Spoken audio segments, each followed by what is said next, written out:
Raju खानानी police court हला ॾिनो सिहतो मां मुबैना तो रक़बा थी वियल 3 वरियनि जो ॿारड़ो बाज़ियाब करण जी दावा कई आहे। अवां खे ख़बर ॾियूं पिया पुलिस मौसिफ़ नींगर गुलाम मुस्तफ़ा पुट एजाज़ ख़ासकिली खे वारसनि हवाले कयो।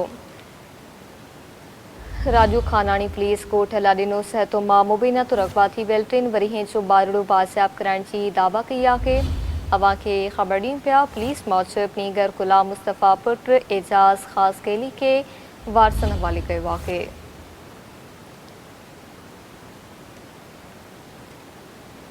राजू खानानी पुलिस कोर्ट हला ॾिनो सिहतो मां मुबैना तो रक़बा थी वियल 3 वरियनि जो ॿारड़ो बाज़ियाब करण जी दावा कई आहे। पुलिस मौसिफ़ नींगर गुलाम मुस्तफ़ा पुट एजाज़ ख़ासकिली के वारसनि हवाले कयो वियो। तफ़सील मालूम Sindh TV news reporter Mohammad Saleem Nizamani का।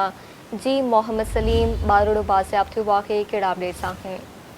जी बिल्कुल, इहो राजू खानानी लॻ ॻोठ अलह ॾिनो सतो आहे जंहिंमां तक़रीबन अॼु उनखे चौथों ॾींहुं शुरू थी वियो आहे। ॿार खे अगवा थी अॼु राति देरि सां जेको आहे न राजू खानानी पुलिस जे खुफ़िया इतला ते जेको आहे सो ॿार खे बाज़ियाब कराए राजू खानानी थाणे ते खणी आई ॿार खे, जंहिंखां पोइ ॿार जा जेके वारिस आहिनि माइट आहिनि ॻोठाणा आहिनि, वॾी तइदाद में थाणे ते पहुची विया ऐं पोइ जेको आहे सो पुलिस जो उन ॿार खे माइटनि जे हवाले कयो।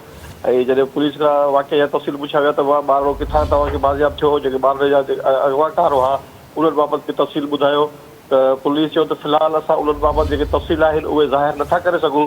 उहे इन करे त तफ़सील ज़ाहिर करण सां जेके अॻवाकार आहिनि या जेके सहूलियतकार आहिनि उन्हनि खे फ़ाइदो पहुचंदो ऐं जल्दी जेको आहे उन बारे बाबति जेको आहे जेको मीडिया खे माण्हुनि खे आगाह कयो वेंदो ऐं जवाबदारनि खे बि जल्दी जेको आहे सो बरक़रार ते आंदो वेंदो।